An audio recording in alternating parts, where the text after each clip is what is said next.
Kokios įtraukiojo ugdymo veiklos vyksta jūsų mokykloje? Dabar esame bibliotekoje, kuri kaip tik ir buvo įtraukiojo ugdymo srities viena iš mūsų svajonių turėti kitokią, modernę, šiuolaikišką, funkcionalią erdvę, kuri tiktų ir mokytis, ir leisti laisvalaikį, ir mokytis inovatyviai kitaip. Ir čia matom visai kitaip negu įprastose bibliotekose sudėliotas erdves, kur vaikai gali žaisti stalo žaidimus, žaisti prie kompiuterių, skaityti, turim interaktyvų ekraną, kur ir tai leidžia, kad šitoje erdvėje galėtų vykti pamokos. Mokytojai noriai veda čia pamokas, nors gali naudotis ir fonduose esančiais leidiniais, ir interaktyviu ekranu, ir kompiuteriu. Bibliotekos fonduose yra atskiros erdvės grupiniam darbui, individualiam darbui. Ir čia vyksta pamokos specialių ugdymosi poreikių vaikams. Pagalbos specialistai moko vaikus skaityti. Esam sudarę sutartį su Lietuvos aklųjų biblioteka ir naudojamės jos fondais, garsinio knygų fondais. Turim netgi krėslą atsipalaidavimui. Žodžiu, šita vieta labai mėgiama vaikų, nes gali ir pažaisti tiesiog žaidimus atskiroje erdvėje. Ką jums reiškia kultūrinis ugdymas? Kultūrinio ugdymo srityje pasirinkome gyvendinti ilgalaikį kultūrinio ugdymo projektą Tapatybės ženklai. Buvo tokia idėja. Galvojome, kad miestelio, Pandėlio miestelio ir mūsų gimnazijos istorijos, kultūros, simboliai, datos, žmonės, jų pagrindus sukurti istorinį pasakojimą. Tai per lietuvių kalbos pamokas mokiniai su mokytoja kūrė šitą pasakojimą. Po to pasakojimą įrašinėjo, pasinaudodami medijų laboratorijoje įsigijusią įrangą, priemonėmis. Tada informatikos mokytoja kartu su mokiniais įrašinėjo audio failą ir padarė QR kodus. Ir šiandien, jeigu vaikščiosim mokykloje, laiptinėje, matysite šitokius darbus. Kur mes dabar esame? Mes dabar esame naujai įrengtoje medijų klasėje, kurią aš kaip direktorė turbūt labiausiai ir džiaugiuosi. Iš tikrųjų, jinai buvo sumanyta pirmiausia kaip etviningo projektų vykdymo vieta, nes mūsų mokykla yra ambasadorė etvining projektų ir gauname beveik kasmet nacionalinius ir europinius kokybės ženklelius.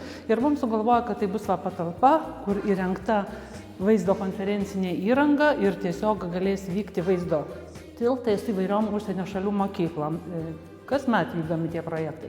Tačiau netikėtai šiemet atsitiko tokia nelaimė, kad mūsų mokytojas fizikos susirgo, ilgalaikis biuletenis ir reikėjo ieškoti mokytojo. Ir mes negavom mokytojo, bet susiradom nuotoliniu būdu ir kaip tik čia dabar ir vyks fizikos pamoka.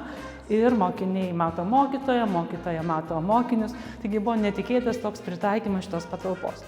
Čia vyksta ir olimpiados rajoninės, konkursai ir tie, kurie yra nuotoliniu būdu, tikrai šita klasė yra išnaudojama ir visokiam mokyklos konkursam, renginiam. Kuo svarbi ši patalpa? Tai mes čia esame vienoje iš STEAM krypties metu įgyvendintų projektų vienoje iš patalpų. Yra garso įrašų studija. Ir šita studija buvo sugalvota dėl to, kad mes įgyvendinam tūkstantmečio mokyklų programoje ilgalaikį kultūrinės tapatybės ugdymo projektą Tapatybės ženklai. Ir ten reikėjo tiesiog sukurti audio ir video failus. Tai ir buvo pirmiausia sugalvota dėl to. Taip pat čia yra galimybės ir mes turim muzikinį mokyklos skambutį. Tai yra galimybė turėti mokyklos radiją ir mūsų mokinių taryba ne mažiau kaip vieną kartą per mėnesį veda mokyklos radijo laidas. Taip pat čia labai šitą patalpą naudojasi 11-okai, nes jie turi programą Medijų menas ir, sakykime, su šitą įrangą kuria įvairius ten garso failus ir panašiai. Kokie turi būti tolimesni mokyklų, savivaldybių, nacionalinių institucijų veiksmai, siekiant užtikrinti projekto veiklų tęstinumą?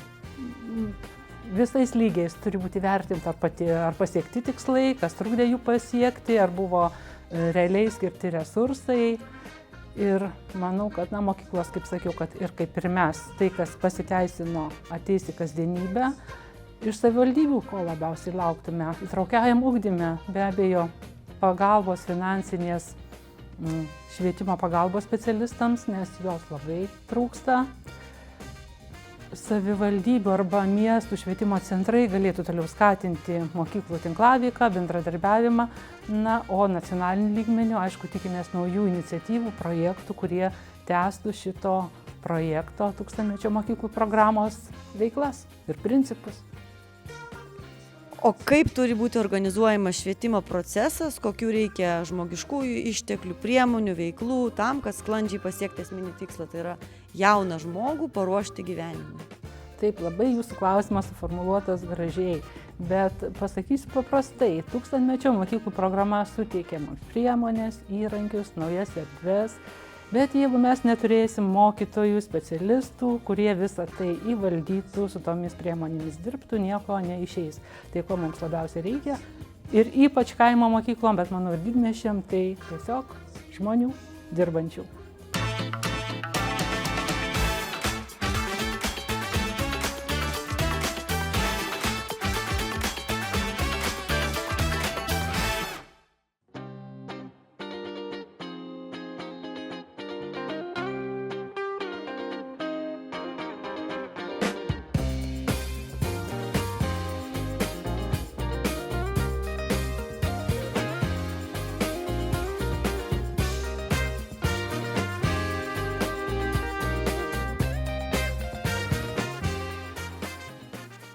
Kur mes dabar esame ir kuo ši vieta jums yra svarbi? Jūs esate Rokiškio Juozo Tumo Vaižganto progimnazijoje, kuri yra įsikūrusi gražiuose senuose rūmuose, kur prieš 100 metų buvo įkurta pirmoji apskrities gimnazija. Kaip pavyksta darbe suderinti žmogiškumą ir kūrybiškumą? Taip, tikslą pasiekti yra labai svarbu, bet labai svarbu ir nepamesti žmogaus, kad jisai į tą tikslą eitų kūrybiškai, jam tinkamu tempu, tinkamu laiku. Ir manau, kad žmogiškumas tai yra kelias į tikslo pasiekimą. Ir dažnai mes paklausėme, kad ar pasiekėte tikslą, bet rečiau paklausėme, ar nepamiršote žmogaus. Ką palinkėtumėte mokytojui, kuris ėmė ir suabejojo savo profesiją? Manau, kad palinkėčiau, kad nebijotų suklysti savo darbe, nes kiekviena klaida tai yra geriausias mokytojas, geriausia patirtis ir niekada nedvejoti ir eiti pirmyn. O įtraukusis ugdymas, kaip jis yra vystomas jūsų mokykloje? Įtraukusis ugdymas pas mus visada buvo labai svarbus, turime daug specialistų, o šį kartą pasirinkome įtraukųjį per fizinio ugdymo pamokas. Tam yra įkurta ir įsteigta LU interaktyvi sistema. LU sistema tai yra interaktyvi, įdomi, vaikams tikrai motyvuojanti sistema, parengta universalaus dizaino principu. Tai yra ji naudojama per fizinio ugdymo pamokas. Vaikai mėgdžioja judesius kiekvienos sporto šakos. Tas labai padeda įtraukti ir specialiųjų ugdymosi poreikių mokinius. Pasidalinkite jūs labiausiai įkvepiančiomis mokinių pokyčių istorijomis, vykusiomis įgyvendinant tūkstantmečio mokyklų programą. Per 2 metus vyko 4 menų stovyklos, kuriuose buvo veikla labai įdomi. Susitikimas su dailininkais, su psichologais, su muzikantais ir tie mokiniai, kurie dalyvavo šios stovyklos veikloje, jie labai puikiai atsiskleidė, jų kūrybiškumas, jų motyvacija mokytis, jų drąsa, jų noras dalyvauti mokyklos renginiuose, koncertuose, šokių studijoje. Tai tikrai šita stovyklų veikla ir mes ją tęsime. O kokie turi būti tolimesni jūsų nuomonė?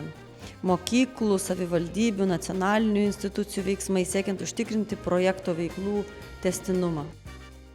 Taip, tęstinumas tai svarbiausias žodis šioje veikloje, kad projekto nepamesti, kad toliau tęsti tas veiklas. Tai mes turėtume visą tai įtraukti į strateginius planus, į ugdymo programas. Turėtume nenutraukti ryšių su STEAM centrais, mokytojų kvalifikacija irgi turėtų tęstinumą, ką pradėjome tobulinti šiose srityse, tą ir tęsti toliau.